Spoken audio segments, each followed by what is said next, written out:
सभी लोग बैठ जाओ। बड़ी सावधानी के साथ एक एक वचन को सुनो। ये सत्संग वचन आपके जीवन में काम आने वाले हैं। जो कुछ आपने आज तक सुना था वो तुम्हारी जीवात्मा के बारे में कोई संदेश नहीं था, कोई जानकारी नहीं थी। सतयुग त्रेता द्वापर में जितने आए उन्होंने शरीर के बारे में तो कहा। शरीर को लाभ दिलाने वाले, मान सम्मान दिलाने वाले, राजपाट धन दौलत ये सब दिलाने वाले तो आए, लेकिन जीवात्मा के कल्याण कराने वाले नहीं आए थे। इसलिए जीवात्मा 3-3 युगों से फंसी पड़ी और अभी तक निकल नहीं पाई। जब कोई आया नहीं तो बेचारी जाती किसके साथ? क्योंकि घर वाले के साथ जाएगा, किसी अड़ोसी पड़ोसी के साथ नहीं जाएगा। जीवात्मा का घर सत्यलोक सचखंड अनामी धाम है। जब वहां से कोई आएगा वो जीवात्मा का घर वाला होगा, वही इसको घर पहुंचाएगा। बाकी बीच वाले कोई नहीं, न ब्रह्मा न विष्णु न शंकर, न राम न कृष्ण देवी देवता। ये जीवात्मा के बारे में तुम्हारा कोई काम नहीं कर सकता। जब खुद ही अपनी जीवात्मा को नहीं जगा पाए, घर नहीं पहुंचा पाए, तो तुमको कैसे पहुंचे? और जीव बेचारा युगों से इन्हीं के अधीन रहा, इन्हीं की सुनता रहा, इन्हीं की मानता रहा, इन्हीं की पूजा करता रहा, इन्हीं में फंसा रहा, क्योंकि कोई इनसे आगे बताने वाला कोई आया नहीं। ये तो कलयुग में संत पधारे जीवों पर दया करने के लिए। कलयुग में संत पधारे, उन्होंने जीवात्माओं के कल्याण की बात की शुरुआत की, जो यहाँ किसी ने नहीं किया। वो शुरुआत संत महापुरुषों ने की। ये जीवात्मा का सारा खेल है। काल की सारी सृष्टि दयाल की जीवात्मा के ऊपर निर्भर है। अगर दयाल अपनी जीवात्मा को निकाल ले शरीरों से, तो काल की सारी सृष्टि मुर्दा हो जाए, सब जड़ में बदल जाएगी, चेतन रूप समाप्त हो जाएगा। और बगैर चेतन के कोई मंडल चल नहीं सकता।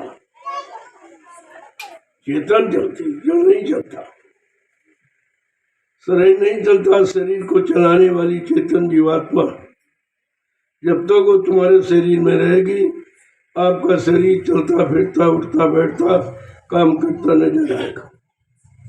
और जिस दिन परमात्मा अपनी चेतन शक्ति जीवात्मा को शरीरों से निकाल लेगा, ये सब शरीर मुर्दा हो जाएगा। यह बात किसी ने नहीं बताई, और तो आपको बताया गया कि मान है, सम्मान है, अधिकार है, राज है, पाठ है, धन है, दौलत है, औरत है, पत्नी है, बच्चे हैं, ये तो सब बताया, लेकिन जीवात्मा के बारे में कोई चर्चा नहीं। ऐसा मालूम देता है कि जीवात्मा के बारे में इनको कोई जानकारी नहीं थी या इनको बताने का अधिकार नहीं था। कोई बात तो जरूर रही है, खैर उससे हमारा कोई मतलब नहीं है। मतलब यह है कि जब जीवात्मा को जगाने वाले आ गए तो हमको अपना बड़ा सौभाग्य समझना चाहिए। जो काम ऋषि मुनियों का नहीं हुआ, योगी योगियों का नहीं हुआ, ब्रह्मचारियों का नहीं हुआ, ज्ञानी विज्ञानियों का नहीं हुआ, और वो काम तुम्हारा हुआ। बात असली तो ये है। तो हमें आपको बड़ा सौभाग्यशाली समझना चाहिए। वैसे तो कलयुग खराब है, लेकिन जीवात्मा के लिए तो सबसे अच्छा। महापुरुषों ने समझाने के लिए कहा कि कलयुग समनयान युग जो नर कर विश्वास, कलयुग के समान जीवात्माओं के लिए कोई अच्छा युग नहीं है, कोई अच्छा समय नहीं है, बशर्ते जीव को उन महापुरुषों पर विश्वास हो। बात विश्वास की आगे खड़ी होती, और विश्वास आज तो समाप्त हो गया। भौतिक जगत में ना बाप को बेटे पर विश्वास, न बेटे को बाप पर विश्वास, न पति को पत्नी पर, न पत्नी को पति पर, न भाई को भाई पर, न राजा को रैयत पर, न रैयत को राजा पर, न गुरु को शिष्य पर, न शिष्य को गुरु पर। इतनी व्यवस्था खराब हो गई, जहाँ अविश्वास पैदा हो जाता वहीं शंकाओं का जन्म होता। अविश्वास ही शंका का दूसरा रूप है, और ये जाएगा कैसे? बिना संत महापुरुषों के वचनों के शंका से यहाँ कोई बच ही नहीं सकता, और न कोई बचा। जब रावण जैसा धनवान बलवान बुद्धिमान नहीं बच पाया, तो कलयुग के जीव की तो कोई बातें नहीं है, ये तो किसी तरह नहीं बच पाएगा। जब बड़े बड़े ज्ञानी ध्यानी विज्ञानी शंका जैसे रोग बीमारी से नहीं बच पाए, ये कलयुग का भोगी विलासी गंदा जीव, ये तो उसी में फंसे ही पड़ा है। इसका काम कैसे होगा? कहा इसके काम के लिए कलयुग में संत महापुरुष आएंगे, वो जीवों को जगाएंगे। ये भूल और भ्रम और शंका की नींद में सोने वाले जीवों को जगाएंगे अपने आध्यात्मिक वचनों के द्वारा। आध्यात्मिक वचनों को सुनकर जीव बचेगा। भौतिक वचन तो आप रात दिन सुनते रहते, बहुत पहले से सुनाए जा रहे हैं, लेकिन उसमें बचाव नहीं, उसमें फंसाव है। वो सुनकर तो हम सब फंसते रहे। बचने बचाने की बात किसी ने नहीं बताई, और हम लोग फंसने को ही अपना मूल आधार समझ लिया कि यही सब कुछ है, इसके अलावा कुछ नहीं। तो हम सब फंस गए। अब फंसते फंसते इतना फंस गए कि इसी को सर्वोपरि मान लिया, यही सब कुछ, इसके अलावा कुछ है। लेकिन जब संतों का पदार्पण हुआ तो उन्होंने ये भेद खोला, नहीं भाई ये सब तुम्हारा काम नहीं है जो तुम कर रहे हो, या तुमको जो बताया सिखाया गया है ये तुम्हारा काम है। तो शरीर और इंद्रियों से संबंधित तुम कार्य करते हो, और ये शरीर इंद्रियां भी तुम्हारी नहीं। एक दिन ये भी खत्म हो जाएंगी, ये भी धोखा दे देंगे। तो हमें आज तक यही किसी ने नहीं बताया कि तुम्हारा क्या है, अपना क्या है, ये तो किसी ने नहीं बताया। और जो बताया वो सपना हो गया, वो तो किसी के काम आया नहीं। बड़े बड़े राजे महाराजे बादशाह धनी मानी ये सब बेचारे इसी में फंस के रह गए। उनको भी ये जानकारी नहीं मिली कि अपना क्या है। जो पराया उसी को अपना मान बैठे, और उसी में फंस के रह गए, और जीवन बीत गया और मर के चले। आज भी उन नरकों की योनियों में पड़े यमराजा की जूतियों की मार खाए। अब उनको किसी ने बताया नहीं था, और उन्होंने प्रयास किया भी नहीं था। और जब बताने वाले आए कलयुग में तो कोई माना नहीं, तो दशा भी इनकी भी खराब होगी। बात तो मानने पर है। चलो उस समय कोई नहीं था, लेकिन तो बताने वाले संत महापुरुष आ गए और 750 वर्षों में लगातार तुमको बचने बचाने की बात बताते, उस काम को बताते हैं जिससे तुम बचो, उस काम को कराते हैं जिसमें तुम्हारा कोई कर्म कर्जा ना बने। अब उनकी बात तुम्हारी समझ में आ जाए, क्योंकि कर्म करने का तो स्वभाव है, शारीरिक कर्म करने का स्वभाव है, ये तो आप कर ही रहे हो। लेकिन शारीरिक कर्म के अलावा जो सबसे बड़ा है और जो अपना है, जो सत्य है, वो है आत्मिक कर्म। इसी आत्मिक कर्म को भजन कहते हैं। सुमरन ध्यान भजन यानी नाम योग साधना, ये अपना कर्म है। ये तुम्हारे साथ जीवात्मा से संबंधित जो काम करोगे वो जीवात्मा के साथ, और जीवात्मा ही यहां से जाएगी, बाकी शरीर तो जला के नष्ट कर दिया जाए, ये तो खत्म कर दिया जाए, शरीर नहीं जाएगा। शरीर, पंच भौतिक शरीर को जाने का अधिकार नहीं है, क्योंकि मृतलोक का है और मृतलोक में समाप्त हो जाएगा और पांचों तत्व अपने में विलय हो जाए, वहीं से जीवन लीला समाप्त हो जाती। लेकिन इस जीवन लीला के अतिरिक्त और क्या है? जो सत्य है, जो मूल है, जो आधार है, वो क्या है? का वो है नाम। बात नाम पर आके टिकती कि नाम क्या है, क्योंकि बगैर नाम के तो काम नहीं होगा। अब कौन सा नाम? क्योंकि यहां तो करोड़ों नाम है, हरि के 1000 नाम, करोड़ों नाम विष्णु भगवान के, अनंतों नाम परमात्मा के, जिसकी कोई गणना गिनती नहीं। तो आप कैसे जानोगे कि किन करोड़ों अनंतों नामों में वो कौन सा नाम है जिस नाम से हमारा काम होगा? ये तो जानकारी किसी को है नहीं, क्योंकि करोड़ों नाम किसी को मालूम नहीं, अनंतों नाम परमात्मा की किसी को मालूम नहीं। तो संत गोस्वामी महाराज ने इन अनंतों नामों में से छांटकर कलयुग के जीव के लिए नाम आधार बना दिया। कि कलयुग के लिए उन्होंने लिख को बताया कि कोटि नाम संसार में तासे मुक्ति न हो। ये जो करोड़ों नाम संसार में प्रचित है, इनसे मुक्ति नहीं, ये मुक्ति दिलाने वाले नाम नहीं है। कोटि नाम संसार में तासे मुक्ति न होए, आदि नाम जो गुप्त जप बूझे बिरला को। कल आदि काल से जो अनमरत हमेशा रहता है, न मैं कभी मरता है, न कोई जन्मता है, न कोई नष्ट होता, न कोई नष्ट कर सकता, न कोई हटा मिटा सकता, वो नाम कौन सा?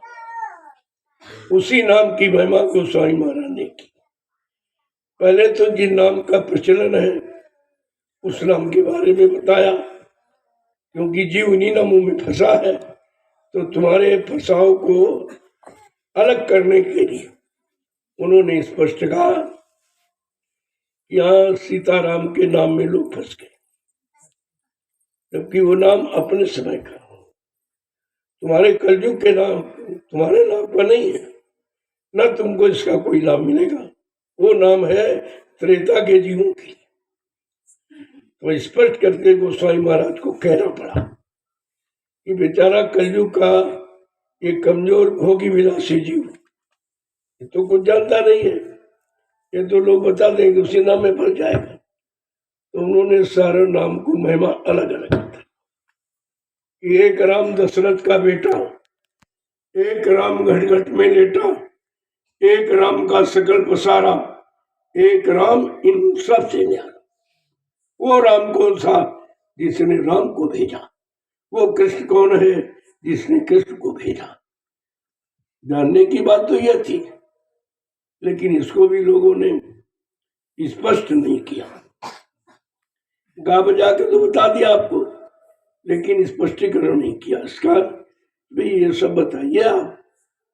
तो कहा कि वो राम जिसने राम को भेजा कि जाओ मृत्युलोक मंडल में तो धर्म खत्म हो रहा, मानवता इंसानियत समाप्त हो रही, प्रेम प्यार मोहब्बत सेवा दया सदाचार परमात्मा की यादगार मानव के दिल दिमाग से हट रही और मानव के मन मस्तिष्क में माँ बहन बेटी बहू की पहचान जा रही है।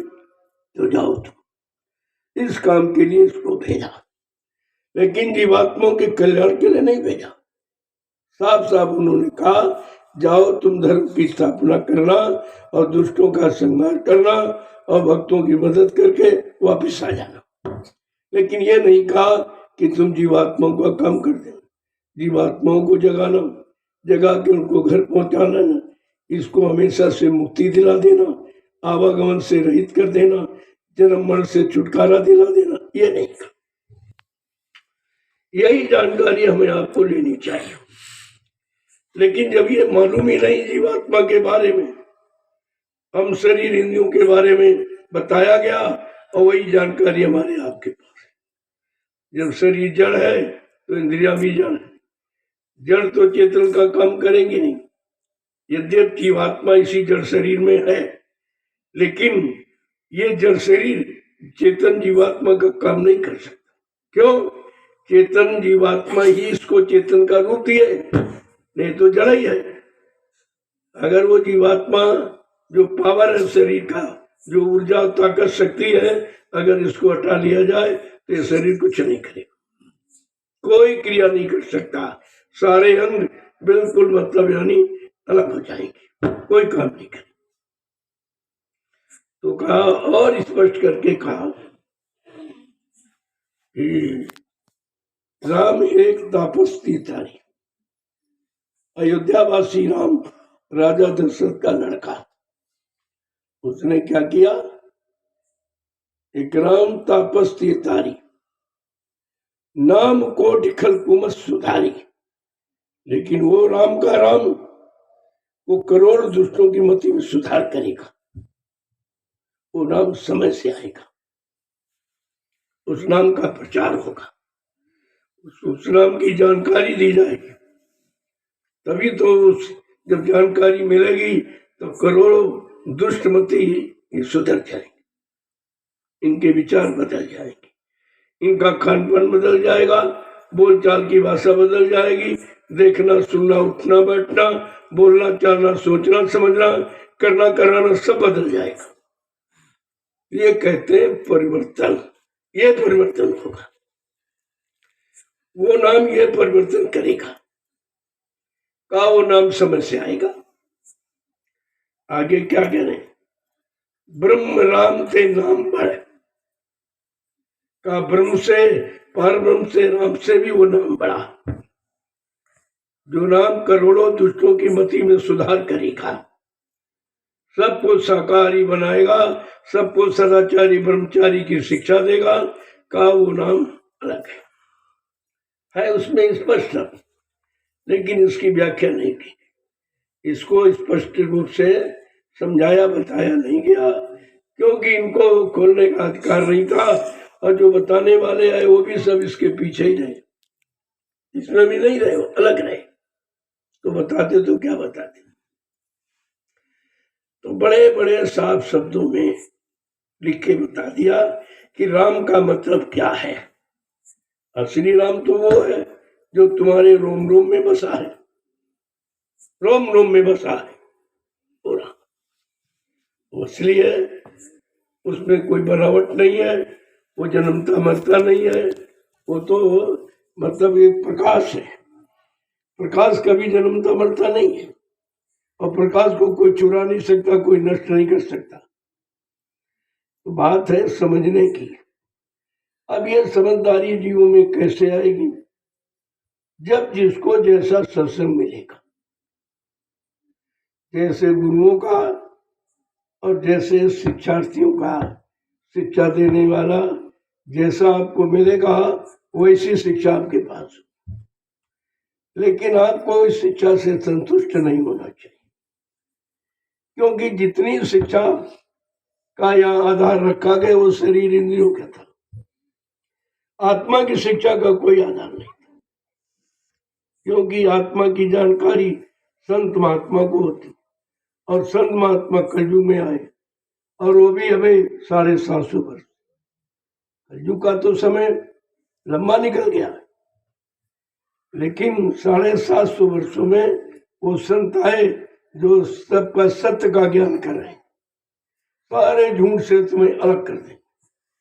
धीरे धीरे धीरे धीरे जब उनकी संग सोबत में रहोगे, उनके वचनों को सुनोगे और सुन करके एक एक वचन का गुणन मनन करके उसमें छटनी करोगे और अपने जीवन में उतारोगे, तो आपको एक एक वचन का लाभ मिलेगा।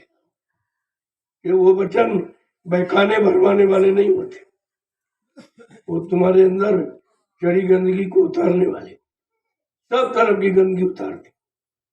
मनसा वाचा कर्मणा, जो भी गंदगी आपने लाद रखी है वो सबको उतारती। लेकिन जब बच्चों को जगह दोगे तब तुम केवल कानों से सुनते हो, कानों से निकाल देते, मन में इसकी जगह नहीं देते। जगह तो मन में देनी है, क्योंकि सुधार मन का होना, बदलाव मन का होना, परिवर्तन मन का होना। बात तो इसलिए है, जिसका परिवर्तन होना है, जब तक तो वो चीज उसमें प्रवेश नहीं की जाएगी तो परिवर्तन नहीं हो सकता। अब मन में तो आप प्रवेश करते नहीं हो, सुना और निकल गए, भूल गए, सुना और भूल गए, सुना और भूल गए, तो मन तुम्हारा ठीक हो तो कैसे हो, जब वहां तक दवा पहुंची नहीं, सत्संग वचनों की दवा औषधि वहां तक पहुंची नहीं, तो मन का सुधार करे तो कौन करे। इसलिए कहा सुनो कम गुनो ज्यादा, और गुनो कम तो धुनो ज्यादा। धुलना का मतलब छाटना, उसमें छाटो कौन सा वचन हमारे लाभ का है, कौन सा वचन सरल है जिसको हम कर सकते हैं, वहां से तुम शुरुआत करो। ये तो आपसे नहीं कहा जा रहा कि तुम सारे वचनों को अपना लो एक ही बार में। उनमें आप छटनी को जो सबसे छोटा वचन जिसको करने में कोई परेशानी आपको न हो, उस वचनों से आप मान्यता देने की शुरुआत करो। धीरे धीरे धीरे धीरे इतने वचन आपको मिले हैं, इतने तो आप में पाप नहीं, लेकिन बात है कि आपने किसी वचन को अपनी जगह नहीं दी, तो सफाई कैसे हो, गंदगी दूर कैसे हो, बीमारी कैसे जाए। जब कोई दवा अंदर पहुंचेगी तभी तो काम करेगी, और दवा ले आए और जेब में डाले घूम रहे हो तो क्या बीमारी चली जाएगी। दवा ले आए घर में रख लो तो क्या बीमारी चली जाएगी। दवा की जानकारी कर लो और बताने लगो ये दवाई वो दवा, तो बताने से क्या बीमारी चली जाएगी। बीमारी तो खाने से जाएगी, और वो भी परामर्श, जो जानकार है उससे परामर्श लेकर और विद परहेज के साथ। जब परहेज के साथ आप वो दवा का प्रयोग करेंगे तब दवा काम करेगी। इतनी बातें जब तुम्हारे में आ जाएंगी तो ऐसे ये वचन जो औषधि जड़ी बूटी का काम करते हैं ये आप पर काम करें। लेकिन ये आप इतनी जल्दी कर नहीं पाते, क्योंकि आप बच्चों पर ध्यान ही नहीं देते। उनको रोज सुनाया जाए तो समझते रहे तो रोज ही सुनाया जा रहा। अरे रोज सुनाया नहीं जा रहा, बार बार क्यों याद कराया जा रहा। अगर तुमको पहली बार याद हो जाए तो फिर दोहराने की जरूरत नहीं, दूसरा पाठ पढ़ाया जाए। दूसरा पाठ जब भी पढ़ाया जाता जब पहला पाठ याद हो जाता, और जब तक पहला नहीं याद होगा दूसरा कोई नहीं बताएगा। ये पहला पाठ है जो अभी तक आपने याद नहीं किया। ये मानव शरीर स्पर्श का ये तुम्हारा नहीं है, ये शरीर तुम्हारा नहीं है। आज तक आपने नहीं मान पाया कि तुम्हारा नहीं। इसी पर तो तुम झगड़े करते हो, कि हमको ये क्यों कह दिया, ऐसा क्यों कह दिया, हमारा अपमान कर दिया, हमारी बेइज्जती कर दिया। मतलब यानी ये सब क्या है। अगर तुम इसको किराए का सब जानते होते, यानी अच्छी तरह से समझ लेते, नहीं किराए पर मिला है, तो किराए के समय सामान पर इतना लगाव नहीं होता, इतनी हमदर्दी नहीं होती। प्रयोग की हमदर्दी तो होती है, लेकिन रख रखाव की इतनी हमदर्दी नहीं होती कहते भाई जिसका है वो अपना देखभाल करेगा। लेकिन आज तक हम यही नहीं समझ पाए कि किराए का, इसी किराए के मकान के पीछे सारा जीवन व्यतीत कर दे तो इसी किराए के मकान को सजाने में, खिलाने में, पिलाने में सारा समय आप नष्ट कर देते। तो कहाँ समझ में आया कि किराए का। और दूसरी बात का इसके रहते अपना काम बना, बस इतना ही सत्संग। सत्संग केवल है दो ही बातों का, यह शरीर किराए का मकान है और शरीर रहते अपनी जीवात्मा का काम कर, बस आपका काम हो गया। अब ये दो बातों को समझाने के लिए या तुम्हारे में दो बातें कैसे पैठ करेंगी, कैसे रुकेंगी, उसके लिए कितना विस्तार हो जाता। ये दृष्टांत है, ये उदाहरण, ये तरीका, ये किस्सा है, वो कहानी है, ये सब जोड़ी जाती किसी तरह से तुम्हारी समझ में आ जाए कि ये पंचभौतिक शरीर ये नाशवान है, ये किराए का है, हमारा नहीं। और इस पंचभौतिक शरीर के रहते हम अपनी जीवात्मा का कल्याण करें, क्योंकि वो इसी पंचभौतिक शरीर में बैठी और कहीं नहीं। जब इसी पंचभौतिक शरीर में है और कहीं नहीं है तो तुम इधर उधर किताबों में पढ़ा, ढूंढा, पुराणों में ढूंढा, ब्रह्म में ढूंढा, यहाँ ढूंढा, वहां ढूंढा, कागज में ढूंढा, पानी में ढूंढा, जंगल में ढूंढा, और ये नहीं मालूम था कि ये पंचभौतिक शरीर में ही बैठा है। इतनी भी जानकारी नहीं थी कि वो है कहाँ। लेकिन जब संत महापुरुषों ने आके बताया, इस कलयुग में स्पष्ट किया। देखो वैसे धर्मशास्त्रों में लिखा है लेकिन उसको लोगों ने स्पष्ट नहीं किया। कहा न हम बसामि वैकुंठे योगिना हृदय नचा मम भक्त्वा यत्र गायन्ति तत्र तिष्ठामि नारदा। ये नारद मैं यहाँ कहीं नहीं रहता, जहाँ तुम ढूंढ रहे हो या लोगों को बताते हो, न मैं पानी में, न पत्थर में, न कागज में, न तीर्थ में, न मूर्त में, न मंदिर में, मस्जिद में, मैं तो यहाँ कहीं नहीं रहता। मैं तो तुम्हारे इस पंचभौतिक शरीर में जीवात्मा के रूप में बैठा हूँ, इसी पंचभौतिक, और सबके अंदर बैठा हूँ। न कोई जात, न पान, न छोटा, न बड़ा, न गरीब, न अमीर, न स्त्री, न पुरुष, ये कुछ नहीं। ये तो खोल है उस जीवात्मा के रहने का, ये पंचभौतिक खोल है। स्त्री का शरीर वो भी 5 तत्वों का, पुरुष का वो भी 5 तत्वों का, तो अंतर कहाँ होगा? दर्द कोई है नहीं। और आपको यही समझना है, इस पंचभौतिक शरीर में हमारी चेतन जीवात्मा बैठी। अब हमको अपनी जीवात्मा का भला कराना है, कैसे होगा और किससे होगा और किसके द्वारा होगा, ये जानकारी हमें आपको करनी चाहिए। इसी को कहते हैं मूल सत्संग, ये मूल है। अब बेचारे इस चीज को जानते नहीं, इसी को नूरानी सत्संग कहते हैं। ये जीवात्मा के सिवा और कोई किसी की बात कुछ नहीं करना। शरीर के बारे में तो कुछ कहना ही नहीं, इंद्रियों के बारे में कुछ कहना नहीं, सब जानते। सबके पास शरीर है और सबके पास इंद्रियां हैं, और इंद्रियां क्या क्या करती हैं भी आप जानते हो। कौन सा इंद्री क्या काम करती है, सब फंसाने का काम। कोई भी इंद्रिय ऐसी नहीं है जिसका प्रयोग करके तुम निकलो, फंस जाओगे। और जितना ज्यादा प्रयोग करोगे उतना ज्यादा फंस जाओगे, उतनी ज्यादा शक्ति आपकी नष्ट हो जाएगी, फिर आप निकल नहीं पाएंगे। इस बात को समझना चाहिए। इसको कहते हैं नूरानी सत्संग, यही होना चाहिए। अब लेकिन ये सुनाया जाए तो किसको सुनाए? जब भौतिक जगत से अलग नहीं हो पा रहे हो, भौतिक साधनों से छुटकारा नहीं पा रहे हो, और निरंतर भौतिकता तुम्हारे अंदर प्रवेश करती चली जा रही और बढ़ती चली जा रही, तो ये सत्संग किसके समझ में आएगा? लेकिन संत महापुरुष कभी हारी नहीं मानते, वो धीरे धीरे धीरे अपना पाठ पढ़ाना शुरू करते हैं। एक न एक दिन तो लोग पढ़ ही जाएंगे, जान जाएंगे, समझ जाएंगे, अपने काम में लग जाएंगे, अपना काम कर लेंगे।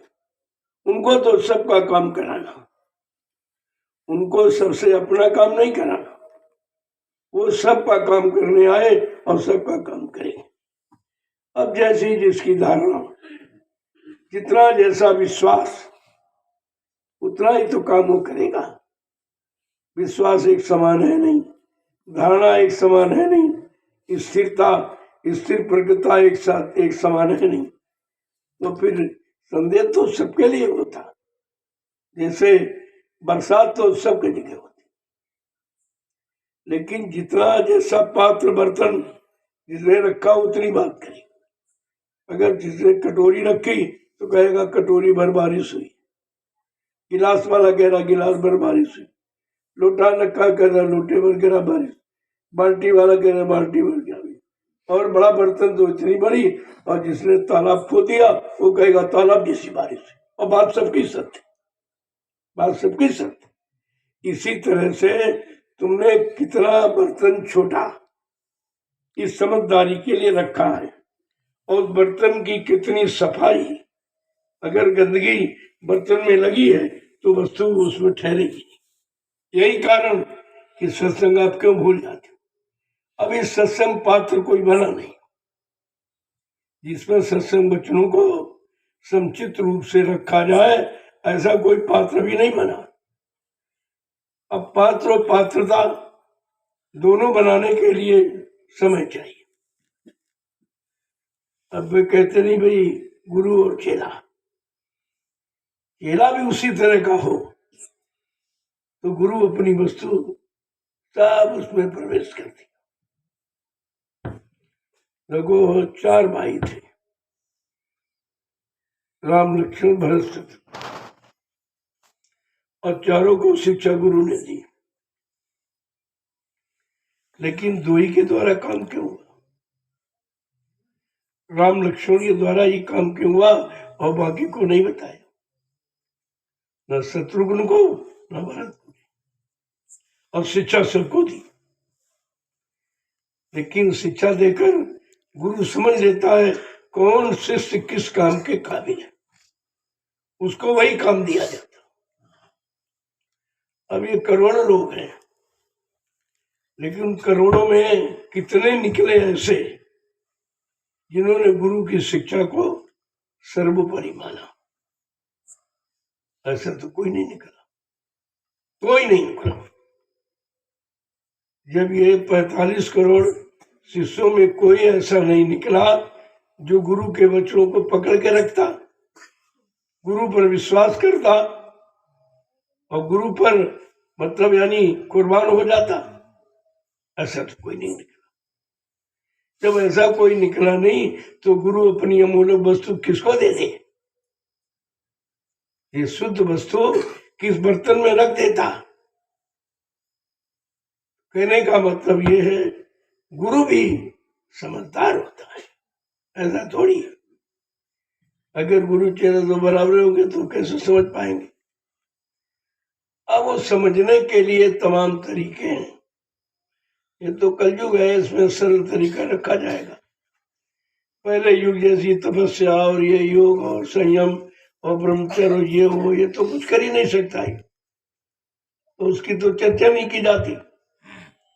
संत मत में उसकी चर्चा ही नहीं की जाती, क्योंकि वो क्रिया करने के काबिल कलयुग का जीव नहीं है, और उस क्रिया को करने के लिए समय चाहिए, या उम्र भी उतनी नहीं है, मन की ताकत चाहिए, वो भी नहीं है, इंद्रियों में संयम त्याग वैराग चाहिए, वो भी नहीं है, अच्छा खान पान चाहिए, वो भी नहीं है, अच्छी संग सोबत में रहे, वो भी नहीं है, अच्छे मानो कर्म करे, वो भी उसके बस की नहीं। तो फिर ये चीजें कैसे दी जाए? जब किसी तरह से लेने की ताकत शक्ति आपके पास नहीं है तो सरल सरल चीजें क्या, बहुत सरल। तो कहा केवल एक चीज है, एक वस्तु रखने के काबिल है, केवल नाम। नाम कलयुग केवल नाम आधार, कलयुग में केवल जीवों का आधार नाम ही है, और कोई न तपस्या का आधार, न त्याग का, न संयम का, न ब्रह्मचर्य का, ये तो कर ही नहीं सकता है। ये भी भोगी विलासी जीव है। तो उन्होंने कलयुग के जीव के लिए छांट के रखा कि कलयुग केवल नाम आधार, कलयुग में केवल नाम ही आधार है उन जीवों के लिए, और इससे ज्यादा कलयुग का जीव नहीं कर सकता, क्योंकि इसमें शक्ति सामर्थ्य नहीं। तब आपके लिए नाम फिर लाया गया। कौन सा नाम? जो केवल माने अकेला। वो केवल शब्द पर विचार नहीं किया लोग कि केवल शब्द क्यों प्रयोग किया गया। लिख सकते थे कलयुग रामाधारा, कलयुग कृष्णाधारा, कलयुग ब्रह्मा विष्णु महादेव आधारा, कलयुग देवी देवताओं की आधारा लिख सकते थे, लेकिन नहीं। संत किसी के अधीन नहीं होते, नाम संतों के अधीन होता, संत नाम के अधीन नहीं होते। जब जैसा जीव होगा, जीव में शक्ति सामर्थ्य पकड़ होगी, और संत वैसा ही नाम उसके लिए रखेंगे जो कर सके। कहा कलयुग केवल नाम, केवल शब्द क्यों जोड़ा? केवल माने अकेला। जब कलयुग में अकेला नाम, जैसे सतयुग में त्रेता द्वापर में कहा ब्रह्मा सावित्री के साथ आए, विष्णु लक्ष्मी के साथ आए, शंकर जी पार्वती के साथ आए, राम सीता के साथ आए, कृष्ण राधा के साथ आए, देवता देवियों के साथ आए। लेकिन कलयुग की तो प्रमुखता कह रहे केवल नाम, केवल माने अकेला नाम आएगा, वो कलयुग के जीवों को लाभ देगा। गुरु एक अकेला नाम है। आगे जय पीछे देव लगा दिया गया। जय तो शिष्टाचार एक सम्मानित शब्द है, जय राम जय कृष्ण सबके पीछे लगाते हो। और देव माने जो सब कुछ दे और बदले में आपसे कुछ न ले, ऐसा कौन सा देवता है? का ऐसा गुरु। गुरु आपसे कुछ नहीं लेता और सब कुछ। यही तो बात समझने की थी। जब इसका लोगों ने स्पष्टीकरण नहीं किया तो बेचारे चिल्लाते, तो कलयुग केवल नाम आधारा और सीताराम राधे सब चिल्लाने लगते। केवल पर विचार नहीं किया कि केवल का अर्थ क्या है, केवल किधर का इशारा करता, संकेत करता, ये तो बताया नहीं लोगों। जब खुद नहीं जाना,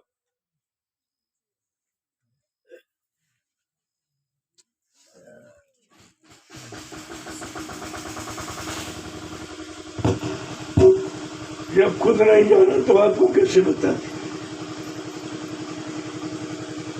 अब उसके बताने के लिए, सच्चाई का राज खोलने के लिए संत अपनी इच्छा से आए। इनको किसी ने भेजा नहीं है। जैसे राम को भेजा, कृष्ण को भेजा, इनको ऐसे ये भेजने वाली शक्तियां नहीं है। ये अपनी इच्छा से है, अपनी इच्छा से काम करने के लिए। जो अगर भेजा जाए तो अपने अनुसार काम नहीं करेगा, और ये अपने अनुसार जैसा समय स्थित परिस्थिति देखेंगे वैसी व्यवस्था बना देंगे। ये अपनी व्यवस्था भूमिका के लिए स्वतंत्र होते। इनको किसी से परामर्श सलाह लेने की आवश्यकता नहीं है। जब जैसी स्थित परिस्थिति समय देखेंगे तब तैसी व्यवस्था, तब जैसा नाम आपके सामने लाके खड़ा कर देंगे, और वो आपके सामने हो भी रहा। आप देख रहे हैं कि रोज नए नए सूत्र, नई नई व्यवस्थाएं, नए नए मूल ये जो समाज दरबार के सामने रखे जा रहे हैं, जो यहाँ कभी किसी ने रखे ही नहीं, ताकि धीरे धीरे पता चल जाए ये काम कौन करेगा, किसके बस की बात है जो काम करके दिखाए। तो कुछ न कुछ तो परिचय आपको दिया जाएगा पहले, ताकि आपको विश्वास हो जाए। अगर परिचय नहीं होगा तो आप कभी नहीं सोच पाओगे। तो कुछ न कुछ तो परिचय आपको दिया ही, और आपके सामने हो रहा सब। क्योंकि कोई काम महापुरुषों का पर्दे में नहीं होता, और सबके सामने, सबके लाभ के लिए आए हैं, सबको लाभ देने आए हैं। इसलिए कोई अपना कार्य छिपाते नहीं, सबके सामने। कहने का मतलब ये है कि बच्चों को सुनो उतना जितना हजम कर सको। ये कहानी किससे नहीं जो पढ़ते चले जाओ, पढ़ते चले। पहले मैंने आपको 5-5, 6-6 घंटे सुनाया, देखा सुना, उसका कोई फायदा नहीं। आप सब भूल जाते हो। अभी हो रहा, अभी अगर पूछे आपसे आधा घंटे बाद कि बताओ मैंने क्या कहा, तो कुछ नहीं बता। इतनी स्मरण शक्ति कमजोर है। जब ये मालूम हो गया कि जीव की स्मरण शक्ति कमजोर है तो समय उसका क्यों खराब किया, उसका भी समय खराब क्यों किया जाए और अपना भी खराब। तो उतनी चीज बताई जाएगी जितने को आप भली प्रकार कर सको और करके उसका लाभ प्राप्त कर सको। तो सुनाना भी ठीक और सुनना भी ठीक। नहीं तो सुनाने वाला वो भी समय बेकार, सुनने वाले का समय बेकार। ये तो सब देखा गया इन 10 वर्षों में, आपको ये सब देखा। उधर 10 जुलाई 1952 से 2012 60 साल भी आपका देखा गया, वो भी आपका बेकार चला। उसमें भी आपने कुछ नहीं सोच पाया, न कुछ ले पाया, न अपना काम बना पाया। और ये 10 वर्ष से फिर एक बार मौका दिया गया कि चलो भाई जानकारी ले लो, अगर भूल भ्रम हो गई हो तो ठीक कर लो, सुधार कर लो। उसका भी कोई निष्कर्ष सही नहीं। तो बताया जाए क्या बंद कर दिया जाए? अगर बंद कर दिया जाए तो बिल्कुल बेकार हो। जब ये बचनों की आवाज कानों में पहुंचती रहेगी तो कुछ ना कुछ तो काम ये करती ही रहेगी। उनके वचन का भी व्यर्थ नहीं जाती, वो अपना कुछ ना कुछ रास्ता बनाती है, कुछ न गंदगी आपकी झाड़ते ही जाती। जैसे कानों से आपने बहुत बुरा सुना है, गंदा संदा भी सुना है, वो गंदगी चिपकी हुई है। तो इन वचनों को सुनकर वो गंदगी तो आपकी साफ हो जाएगी। इतना काम तभी हो जाएगा अगर सुनकर कुछ भी आप नहीं कर पा रहे हो, या याद नहीं रख पा रहे हो, या अपने जीवन में उसका प्रयोग नहीं कर पा रहे हो, लेकिन वचन अपना काम करेंगे, वो गंदगी साफ करते। इसी तरह उनका दर्शन, आंखों से आपने गंदा संदा सब देखा, भला बुरा, तो वो भी गंदगी चिपक गई। अब धीरे धीरे दर्शन से संत दर्श जिम पातक टरई, संतों के दर्शन मात्र से पापों का क्षय हो जाता, अनंत जन्मों के पापों का। एक जन्म की बात नहीं है। और यहाँ आप किसी को करोड़ों रुपए दो को मेरा एक पाप पाट दीजिए, एक काम नहीं बचा। ये काम कोई कर ही नहीं सकता, कितना धनी मानी ज्ञानी विज्ञानी। जो काम रुपए पैसे धन दौलत सामान देकर आप नहीं करा सकते हो, वो काम तुम्हारा संत महात्मा अपना दर्शन और स्पर्श करा के आपका काम करते हैं। उनके बाद तो काम करने की उठती है, चलते फिरते उठते बैठते देखते सुनते वो काम ही किया करते, वो कभी बेकार बैठते ही नहीं। किस तरह से काम होगा, कोई न कोई योजना, कोई न कोई व्यवस्था, कोई न कोई भूमिका, कोई न कोई संगठन आपके लिए तैयार करते रहते कि चलो इससे हो जाए, इससे हो जाए, इससे हो जाए। और इससे क्या होगा कि आपका समय निकल जाएगा, क्योंकि जीव जल्दबाजी में बैठा है। सज्जू कब आएगा, सज्जू कब आएगा। कह दिया जाए जिस दिन तुम कलयुग को हटा दो उसी दिन सज्जू आ जाए। सज्जू तो तुम्हारे ऊपर है बैठा, लेकिन वो कलयुग की इंतजारी कर रहा कि कब तुम अपने से कलयुग को विदा करोगे, और जैसे इसको विदा कर दो और मैं आ जाऊंगा। लेकिन अब कलयुग को हटाना बड़ा मुश्किल है। कलयुग के क्रियाकलापों में बहुत मुद्दतों से आप फंसे पड़े हो, हैबिचुअली हो गए, आदती हो गए हो, स्वभाव आपका बन गया। अब उससे छुटकारा पाना बड़ा मुश्किल है। और जब तक वो नहीं होगा तब तक ये नहीं, गंदगी रहेगी तो कोई सफाई नहीं मानेगा। गंदगी को कोई सफाई नहीं मानता। गंदगी हटा दो, सफाई अपने आप। सफाई तो यानी मतलब प्राकृतिक है, गंदगी आपने की है आपके द्वारा, ये हवा के द्वारा गंदगी हो जाती। अब अपनी गंदगी हटाते हो क्या तुम सफाई करते? सफाई तुम क्या करते हो? तुम अपने द्वारा फैलाई हुई गंदगी हटा नहीं पाते हो। गंदगी हटाने को तुम सफाई का नाम दिया तुमने, इसका मतलब सफाई है, हमेशा से बनी है, आपने उसको गंदा किया है, अपने द्वारा की हुई गंदगी को हटाते रहते हो, कहते हम सफाई करते। ऐसे ये युग की गंदगी, तीन तीन युगों की गंदगी एक युग में कैसे हटेगी? और तीन युगों की गंदगी और एक युग कलयुग कमजोर, वो अपने की गंदगी नहीं हटा पाए, तीन युग की गंदगी कैसे हटाएगा? तो उसके लिए महापुरुषों ने आपको एक सरल उपाय दिया कि अगर तुम शाकाहारी हो जाओ तो ये गंदगी सब हट जाएगी। अब शाकाहारी का क्षेत्र पर बहुत विस्तृत है।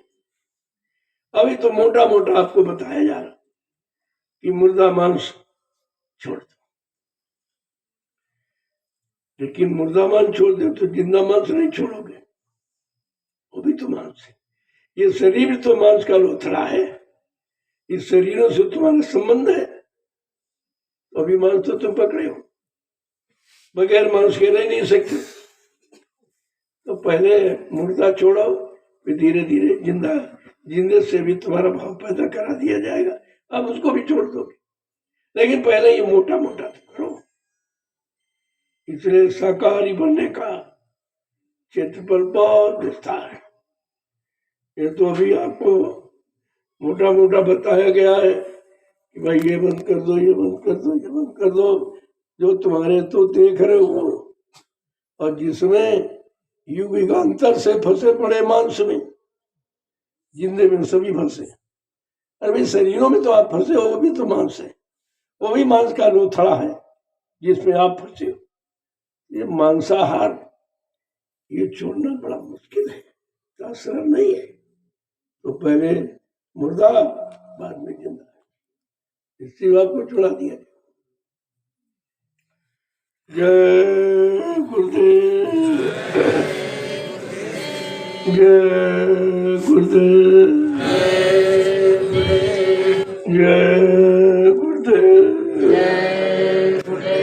जय गुरुदेव। नाम किसका? जय गुरुदेव। नाम किसका? प्रभु का प्यारा नाम। अब आप लोग खड़े हो जाओ।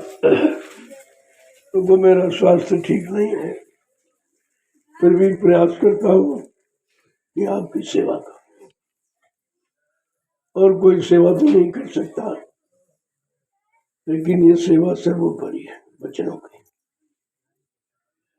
तो समय तो थोड़ा दिया है, लेकिन कहना बहुत कुछ हो गया। समझो तो आपके लिए इतना ही बहुत। जब एक एक वचन गिनकर अपने में लागू करोगे, अपनी रहनी गहनी बच्चों के अनुसार बनाओगे, तब आपको मालूम देगा ये बहुत बड़ा संदेश था। ये तो बहुत बड़ा संदेश, बड़ा कठिन है,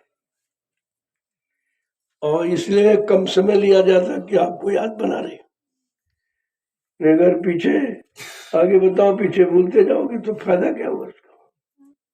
तो बच्चों को संभाल के रखो, यही संभाल आपके काम आने वाली। बाकी तो संभाल रखे वो तुम्हारी बेकार है, वो तुम्हारे हाथ से छीन ली जाएगी जबरदस्ती, लेकिन ये वचन कोई छीन नहीं सकता, कोई चुरा नहीं सकता, इसमें कोई बंटवारा भी नहीं कर सकता। तो वचन ऐसे। जय गुरुदेव, जय गुरुदेव, जय गुरुदेव। नाम किसका? जय गुरुदेव। नाम किसका? प्रभु का प्यारा नाम। जोर से बोलो, सब मिल बोलो, बोलना होगा, अभी से बोलो। दुख दर्द हरेंगे, सब कष्ट मिटेंगे, सुख शांति भी देंगे, सबके दाता, सबके मालिक। प्रेम से बोलो, ये नाम नहीं इंसान का, नाम है प्रभु का। ये काम नहीं इंसान का, ये काम है प्रभु का। देखो प्रेमियों, उस धरती पर हो जिस धरती का इतिहास बड़ा खराब है। ये हरिद्रोही यानी हिरण्याकश्यप उसकी नगरी है। जिसने हरि से द्रोह किया वो मारा गया। ये सीख है।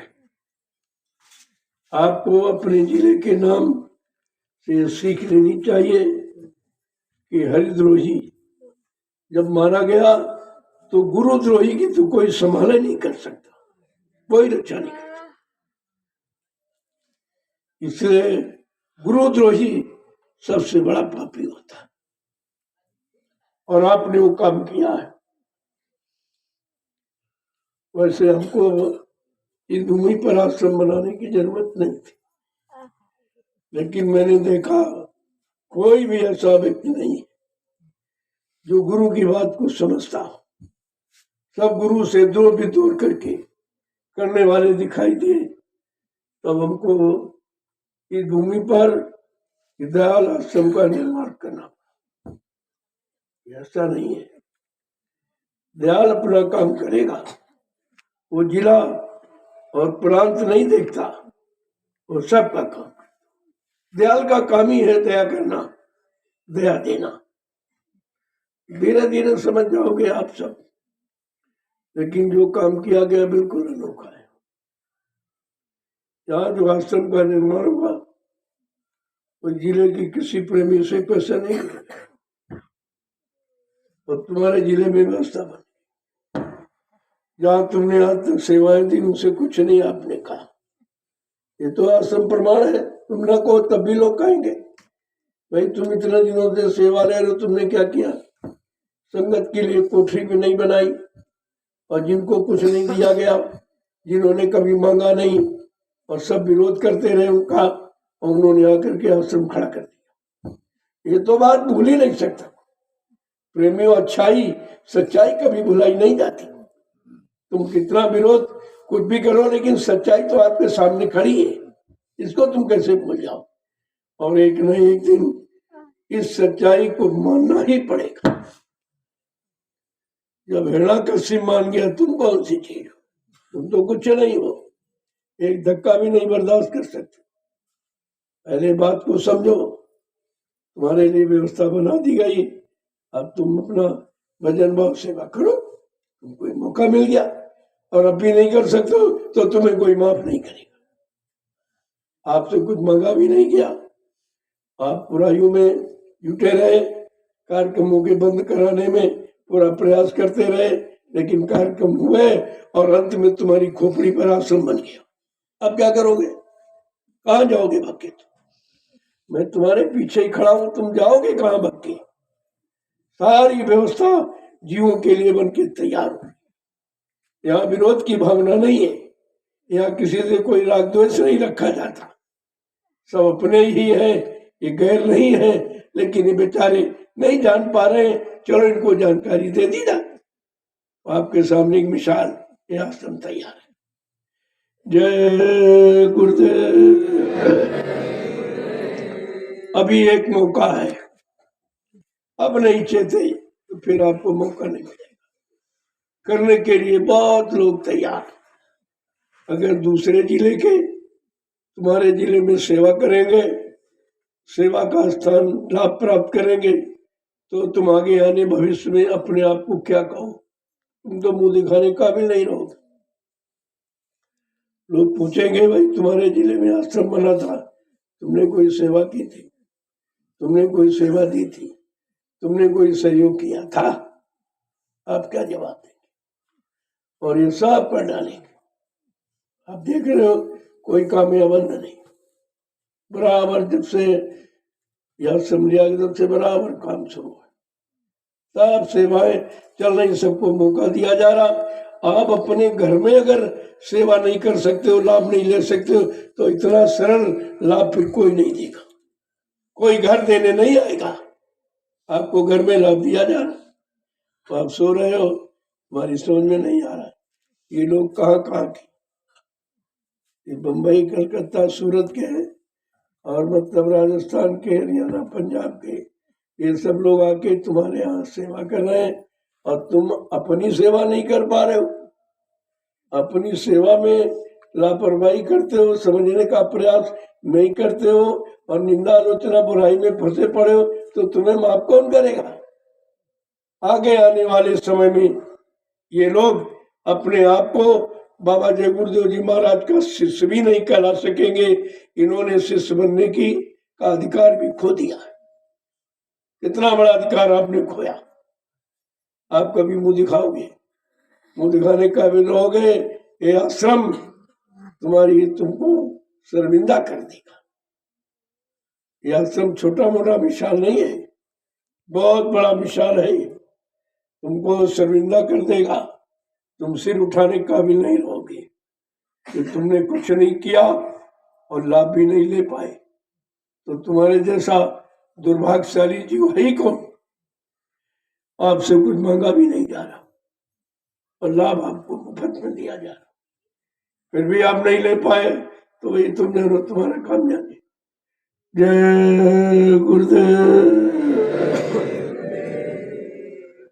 अब आप लोग सेवा किए दिन भर, थोड़ा सा सुमरन ध्यान भजन करो, कुछ नहीं तो ये 8 माला करके सोया करो, तो क्या होगा, तुम्हारी हाजिरी मान ली जाए। कुछ सेवा का फल और कुछ सुमरन ध्यान भजन का फल, ये दोनों मिला के पूरा हो जाएगा आपका, क्योंकि आपने दिन में सेवा की है और सत्संग सुना और भजन किया। तीनों काम, सत्संग, सेवा और भजन, तीन ही तो आधार है। और तीनों काम आपने कर लिए, तो तुम्हारी मजदूरी रोकेगा कौन? तुम्हारी मजदूरी कौन रोके? ये बात को हमेशा समझा करो। तो इनको प्रसाद दे दो, प्रसाद खा कर ये अभी भजन पर बैठेंगे, इसके बाद भोजन करके आप विश्राम करेंगे। जय गुरुदेव। चलो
आप तो एक लाइन में लग जाइए ना।